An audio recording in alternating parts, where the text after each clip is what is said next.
Good afternoon. Last class में हमने facilities पढ़ रहे थे, हम कुछ फैसिलिटी हमारी बाकी हैं तो उन्हें कंप्लीट कर लेते हैं। चलिए, सबसे पहले बात आ रही है गिफ्ट की। सबसे पहले बात आ रही है गिफ्ट फैसिलिटी की। देखिए, अगर आपको एम्प्लॉयर से गिफ्ट मिलता है, ठीक है, तो टैक्स में गिफ्ट का ट्रीटमेंट जो है वो दो जगह पे है। अगर आपको मिला एम्प्लॉयर से तब तो वो कवर होता है सैलरी हेड में, ठीक है। और अगर आपको गिफ्ट मिला किसी और पर्सन से, एम्प्लॉयर के अलावा किसी से, तो वो कवर होता है फिर अदर सोर्सेज में, राइट। ठीक है, अब क्योंकि हम तो सैलरी एक चैप्टर पढ़ रहे हैं तो अभी फिलहाल हमें जो मतलब है वो किससे है, सैलरी वाले गिफ्ट से है। यहाँ पे बोला गया कि एम्प्लॉयर जो आपको गिफ्ट देता है वो दो तरीके का हो सकता है, या तो कैश गिफ्ट होगा या काइंड गिफ्ट होगा। कैश गिफ्ट हुआ तो इट्स फुल्ली टैक्सेबल, ठीक है। कैश गिफ्ट हुआ तो फुल्ली टैक्सेबल, क्यों? क्योंकि अगर गिफ्ट को टैक्सेबल नहीं किया तो कल को आप तो सैलरी ही गिफ्ट के नाम से देने लग जाओगे, तो आप पे तो टैक्स लगेगा ही नहीं, इसलिए। और काइंड में अगर गिफ्ट मिला, तो काइंड में गिफ्ट मिला तो पहली बात तो हमें इसे मॉनेटरी में चेंज करना पड़ेगा। और मॉनेटरी में चेंज करने के लिए क्या हम इसकी मार्केट वैल्यू ले लें? क्या हम इसकी मार्केट वैल्यू ले लें कि आपको जो भी सामान मिला है उसकी मार्केट रेट क्या है, उसकी जो मार्केट रेट है वही हमारा गिफ्ट है, ठीक है। अब सवाल आया कि ये मार्केट वैल्यू मान लीजिए 2000 रुपए है, तो क्या हमारे लिए टैक्सेबल है? तो आपको बोला गया कि इट्स एग्जम्प्टेड अप टू ₹5000। 5000 तक तो क्या है, एग्जम्प्ट है। और balance is taxable, balance is taxable. इसका मतलब अगर आपको एम्प्लॉयर मान लीजिए 3000 रुपए की घड़ी देता है तो वो टैक्स फ्री आपके लिए। बट अगर 8000 रुपए की घड़ी दी तो क्या होगा? 8000 रुपए की घड़ी दी तो क्या होगा? 5000 रुपए टैक्स फ्री होंगे और 3000 क्या होंगे, टैक्सेबल। बोलिए, क्लियर है?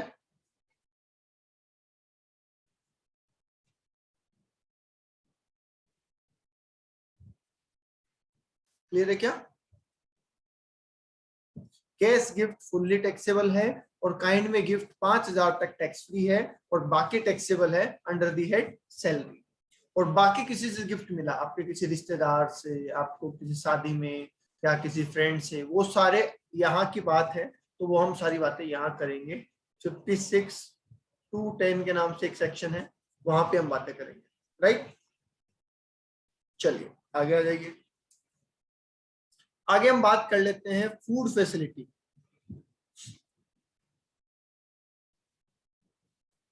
फूड फैसिलिटी में क्या बोला कि अगर आपको ऑफिस में खाना मिलता है, अगर आपको ऑफिस में खाना मिलता है तो उस खाने का टैक्सेशन कैसे होगा?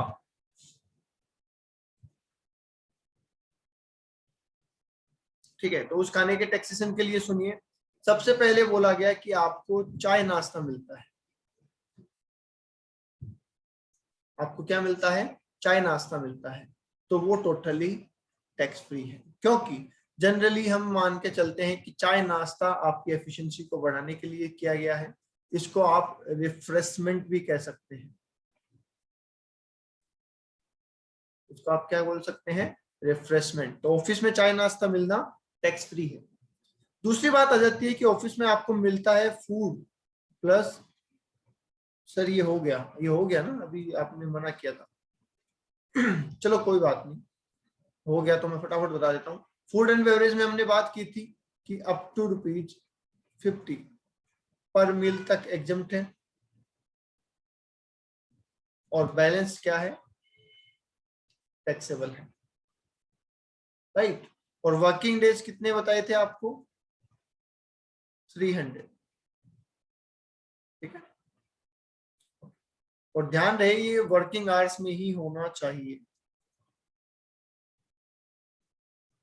उसके अलावा बोला कि अगर सेम फैसिलिटी आपको रिमोट एरिया में दी जा रही है तो ये आपके लिए क्या हो जाएगी, एग्जम्प्ट हो जाएगी, राइट। और लास्ट बोला गया अदर केस, अगर इसके अलावा कोई भी केस होता है तो जितना अमाउंट बॉस को भरना पड़ा, actual amount paid by employer, actual amount paid by employer, उतना आपका फायदा मान लिया जाएगा और आपको सिर्फ उतने पे ही टैक्स देना पड़ेगा। It clear?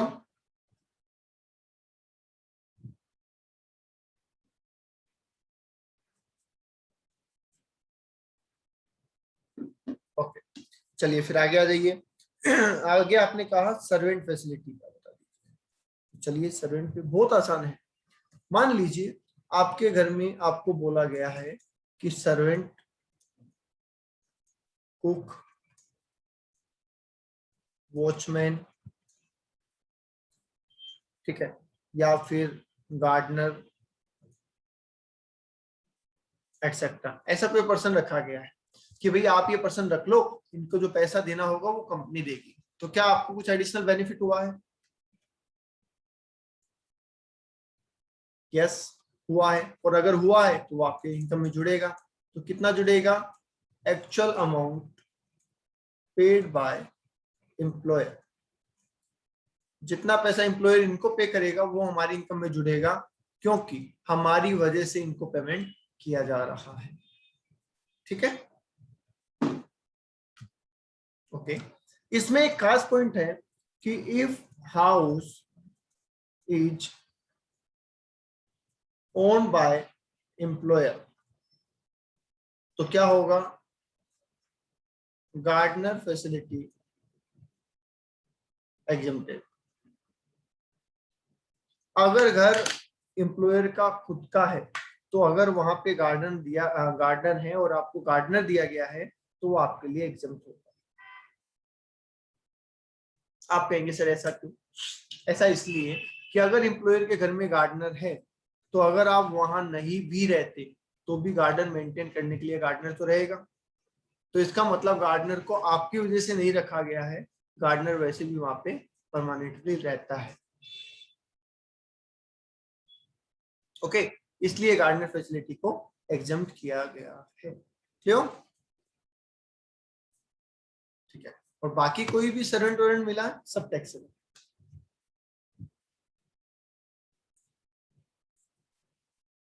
चलिए नेक्स्ट आ जाइए। नेक्स्ट कह रहे हैं एम्प्लॉय स्टॉक ऑप्शन प्लान। आपने नाम बहुत अच्छे से सुना होगा, एम्प्लॉय स्टॉक ऑप्शन प्लान सुना है?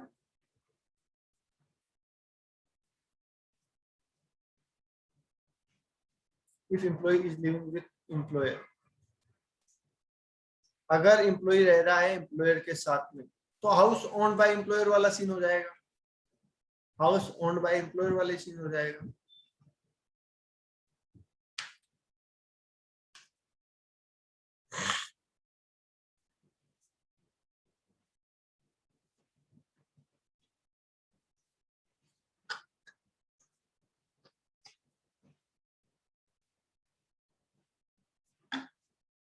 Okay,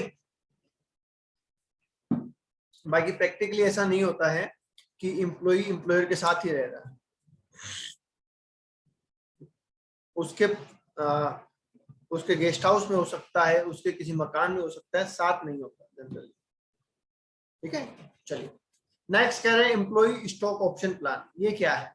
employ stock option plan के अंदर क्या होता है, जब कंपनी शेयर इश्यू करती है तो कंपनी क्या करती है, अपने एम्प्लॉय को ऑफर देती है कि हम आपको, क्योंकि हम आपको अच्छे से जानते हैं, आप हमसे जुड़े हुए हैं, तो हम हमारे शेयर आपको इश्यू करना चाहते हैं और मार्केट रेट से कम में देने को तैयार है अगर आप लेना चाहिए।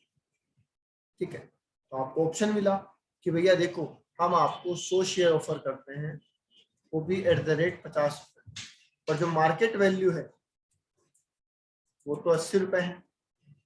तो मुझे बताइए अगर आप ये ऑप्शन ले लेते हैं तो क्या आपको फायदा होगा?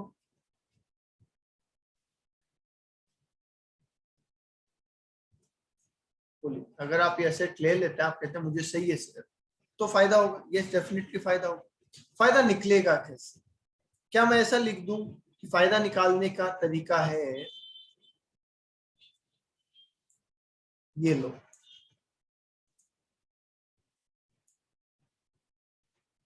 एफएमवी जितने की मार्केट वैल्यू है वो, और जितने का हमें ऑफर मिला है वो कम कर दो, जो बचेगा वो क्या बच जाएगा, ESOP की वैल्यू बच जाएगी। बोलो हाँ या ना, कि भाई इतने रुपए की मार्केट वैल्यू है और इतने रुपए का शेयर है। अच्छा, अब एग्जाम में इसमें थोड़ा कॉन्फ्लिक्ट हो सकता है, कैसे, मुझे बताइए। 1 जून 2020 को आपको ये ऑप्शन मिला कि आप 100 शेयर 50 रुपए में खरीद लो, जबकि आज मार्केट वैल्यू 80 रुपए है। क्या आप एक ही दिन में डिसाइड कर लेंगे कि मुझे शेयर लेने या नहीं लेने? क्या एक ही दिन में आप डिसाइड कर लोगे कि मुझे शेयर लेने या नहीं लेने? नहीं। तो आपको ऑफर पीरियड दिया गया, आप बोलते हैं सर थोड़ा टाइम दो, तो बोला कि ठीक है हम आपको पीरियड देते हैं। तो आज हम आपको ऑफर दे रहे हैं 1 जून 2020 को। आप एक काम करिए, 30 सितंबर 2020 तक जब भी आपका मन हो आप बता दीजिए, हम आपको शेयर दे दें। हमने कहा ठीक है।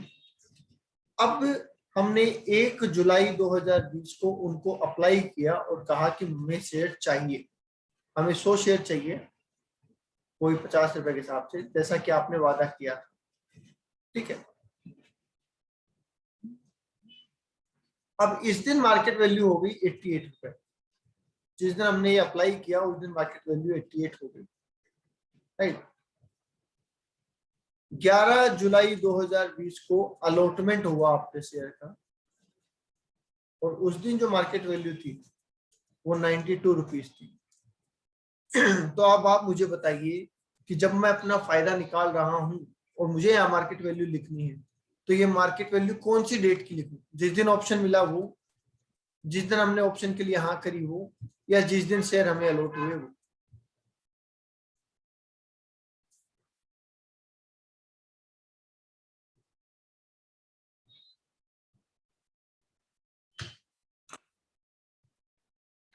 3 डेट आपके पास है, 1 जून, 1 जुलाई और 11 जुलाई। 1 जून को ऑफर मिला, 11 जुलाई को, 1 जुलाई को ऑफर एक्सेप्ट किया।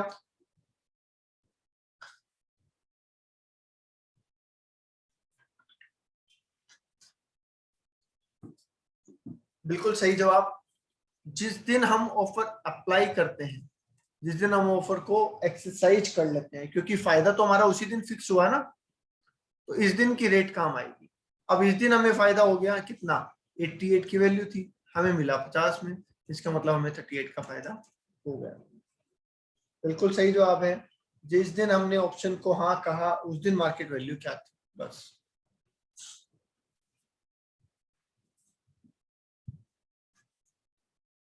बोलिए, आगे बात समझ में?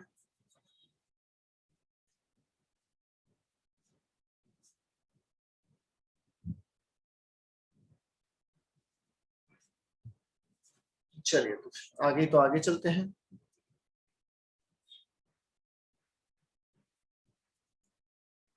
आगे आ जाइए, interest free loan. Interest free loan ये सेकंड लास्ट फैसिलिटी हमारी।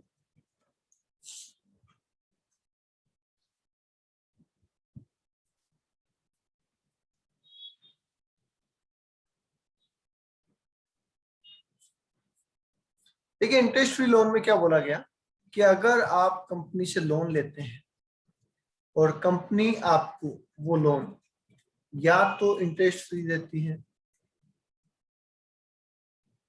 या फिर कम रेट पे देती है,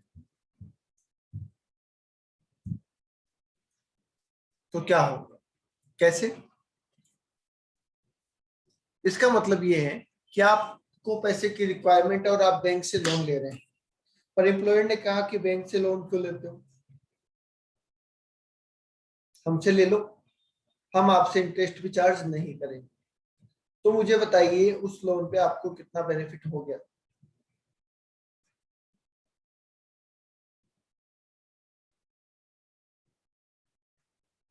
बोलो भाई। अगर आपको लोन की रिक्वायरमेंट है, हाँ, और एम्प्लॉयर कहता है मुझसे लोन ले लो, इंटरेस्ट मत देना, तो आपको कितना फायदा है? जितना इंटरेस्ट लगता अगर आप वो लोन मार्केट से लेते तो, राइट। ठीक है। तो आपने लिख दिया, आपने कहा कि भैया देखो टाइम, कितने टाइम की बात है, इनटू लोन, कितने टाइम का लोन है, लोन कितने रुपए का है। ठीक है। उसके बाद आपने लिखा रेट, इंटरेस्ट रेट। कैसे पता चलेगा हमें कितनी सेविंग हुई है? तो इंटरेस्ट रेट लेनी है, और कौन सी बैंक की लेनी है? एसबीआई की इंटरेस्ट रेट लेनी है on first day of previous year. Previous year के पहले दिन जो भी रेट रही होगी इंटरेस्ट की, उस रेट के हिसाब से आपको यहाँ पे कैलकुलेशन करनी है।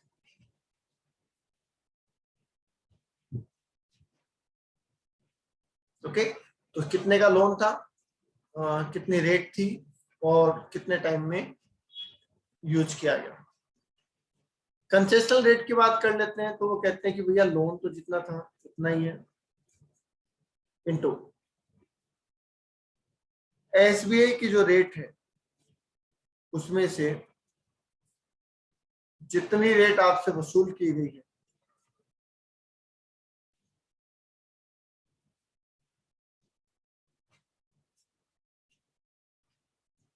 जितनी रेट एसबीआई की है और जितनी आपसे वसूल की गई है, दोनों का डिफरेंस ले लीजिए और इनटू क्या कर लीजिए, टाइम कर लीजिए। ठीक है, बोलो क्लियर है क्या यहाँ तक?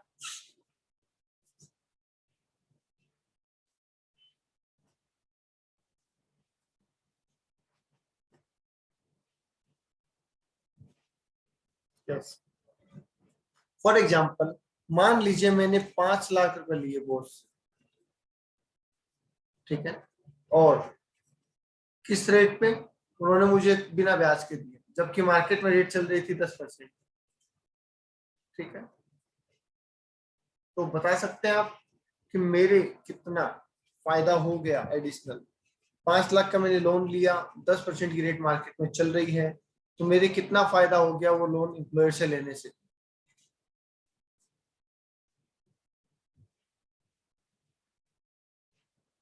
50,000, क्योंकि हम कहेंगे इसका 10% और 12 महीने, 50,000 का फायदा हो गया। ठीक है, अच्छा ये लोन अगर बीच में लिया होता तो ये महीने कम हो जाते, 12 महीने की जगह 8, 10 या कितने महीने हो सकते थे, राइट?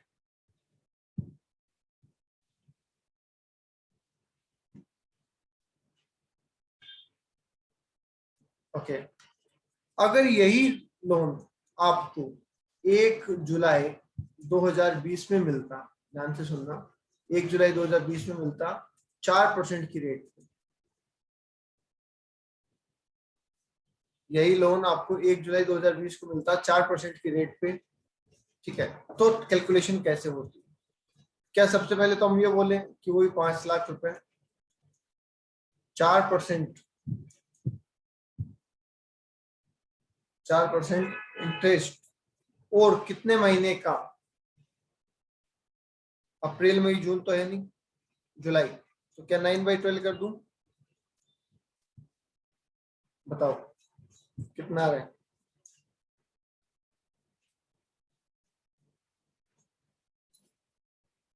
बताओ, क्या कोई सिस्टम देखा है इन दोनों में से? अगर इंटरेस्ट फ्री लोन मिलेगा तो क्या होगा, कम रेट में मिलेगा तो क्या होगा? ऐसा कोई देखा है किसी क्वेश्चन में?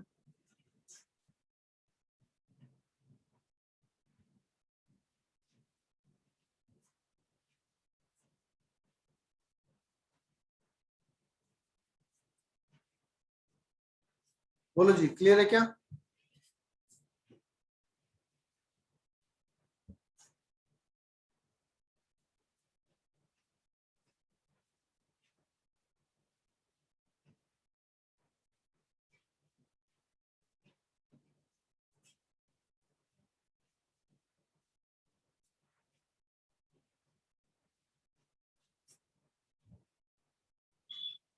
सर ये 10 - 6 होगा। एसबीआई रेट देखनी पड़ेगी, एसबीआई रेट कितनी है, अभी अपन ने एसबीआई रेट लिखी ही नहीं है एक्चुअली।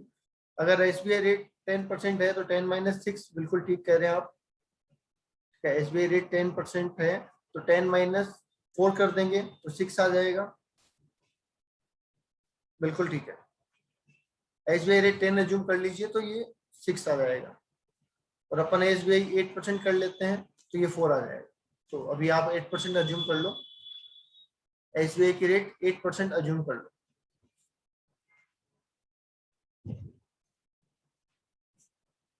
जितनी भी एसबीआई की रेट है और जितनी हमसे चार्ज की गई है वो, that's it.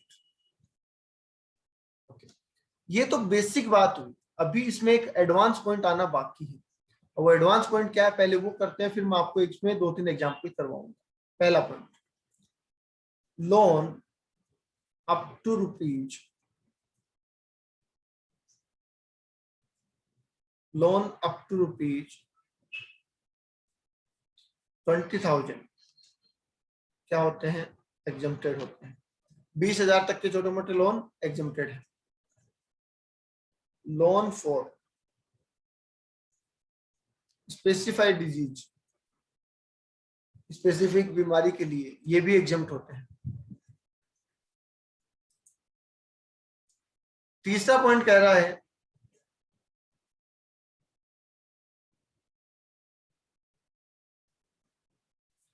Calculation will be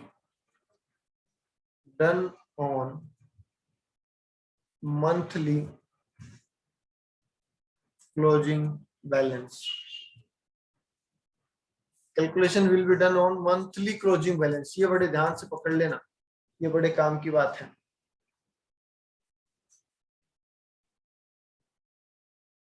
ठीक है, कैसे, मैं आपको 4-5 एग्जांपल देना चाहूंगा, आप आराम से उनको समझे और आंसर करें। पहला एग्जांपल, मिस्टर राम ने लोन लिया, कितने तारीख को लिया, 1/8/2020 को लिया। कितने रुपए का लिया,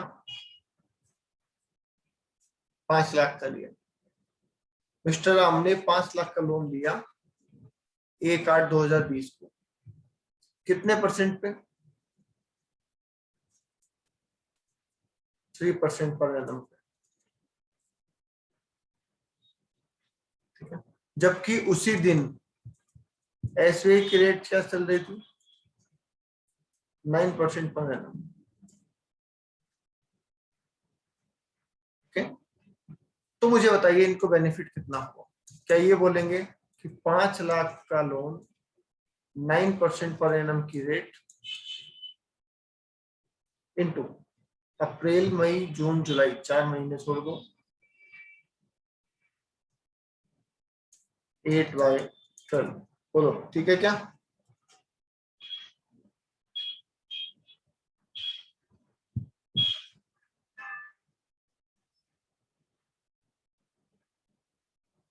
बोलो जी, क्लियर है क्या। 5 लाख का लोन लिया था हमने, एक सेकंड 9 - 3, बिल्कुल बिल्कुल 9 - 3, 9 - 3 बिल्कुल ठीक है।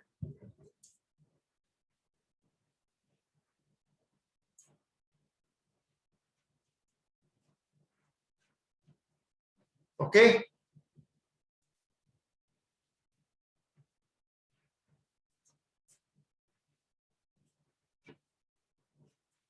ठीक है। अब मुझे आप बताइए, क्या मैं ड्यूरिंग द ईयर इस लोन को चुका भी सकता हूँ क्या, पूरा पेमेंट या आधा पेमेंट चुका सकता हूँ क्या। तो इफ लोन रीपेड ऑन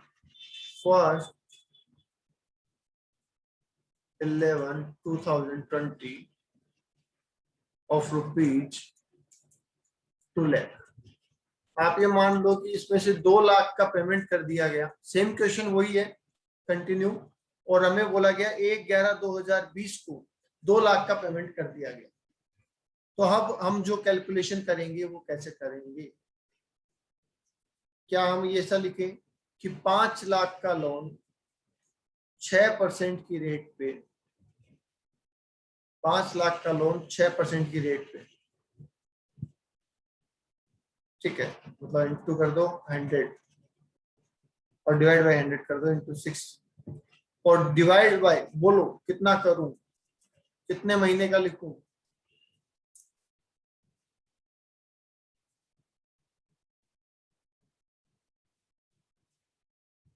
3 महीने, दोबारा चेक कर लो, जुलाई अगस्त सितंबर अक्टूबर, 4 होगा क्या, चेक कर लो। सॉरी, अगस्त सितंबर अक्टूबर, अगस्त सितंबर अक्टूबर 3 महीने, ठीक है। अब बचे हुए टाइम में क्या मैं 3 लाख लिख लूं?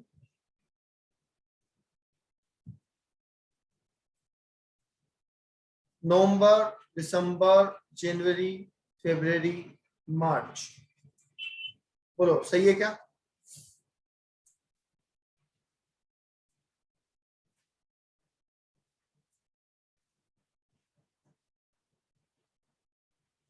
₹5 लाख का 6% 3 महीने के लिए और 3 लाख का 6% 5 महीने के लिए। बोलिए क्लियर है क्या? अच्छा, अगर ये loan, if loan repaid on 29/11/2020 तो क्या होता? SBI rate will be change. नहीं, SBI रेट अपन तो एक ही लेके चल रहे हैं, अपन तो एक ही लेके चल रहे हैं फिलहाल।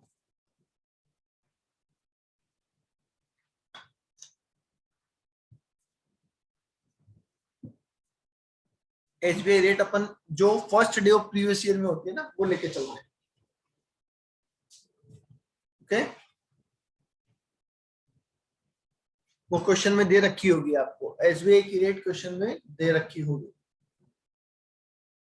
चलिए अब ये बताओ, अगर ये पेमेंट 1 नवंबर की जगह, सेम क्वेश्चन, अगर ये पेमेंट 1 नवंबर की जगह 29 नवंबर को होता तो क्या होता?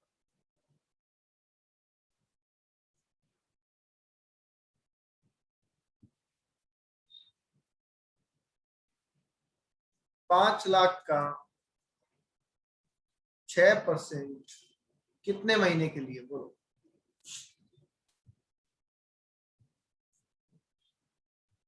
नहीं नहीं, डेज में करनी नहीं है, कैलकुलेशन मंथली होगी।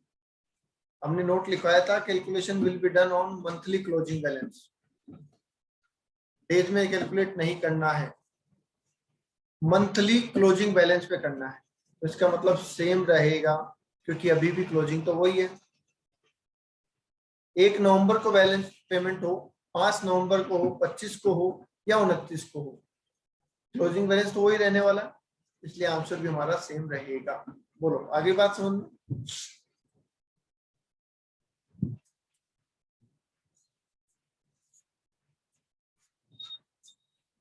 ठीक है, लास्ट पॉइंट ले लेते हैं इसमें कि लोन लिया, कीर्ति ने लोन लिया 8 लाख रुपए का एट द रेट 3%, जबकि SBI की रेट है 9%।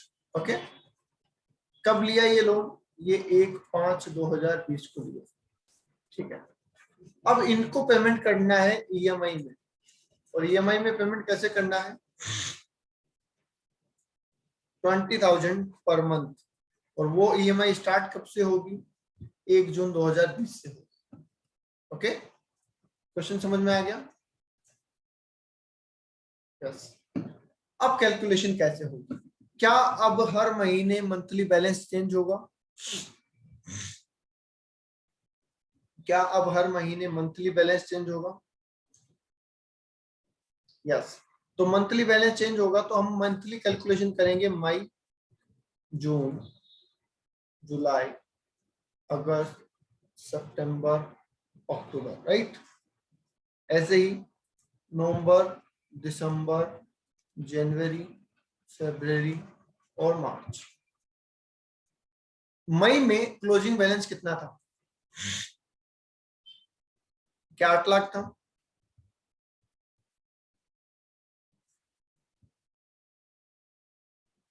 जून में क्लोजिंग बैलेंस 7.8, फिर 7.6, फिर 7.4, 7.2, 7 लाख, ऐसे ही चलेगा क्या? 6.8, 6.6, 6.4, 6.2 और 6 लाख। ओके, इंटू 6% इंटू 1/12, इसी तरीके से सारा चलता रहेगा। बताओ सही है क्या?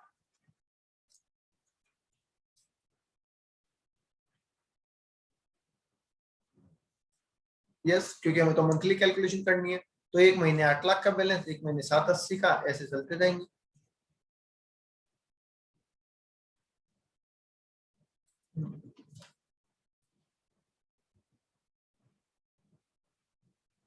बता दो एक बार, क्लियर है क्या?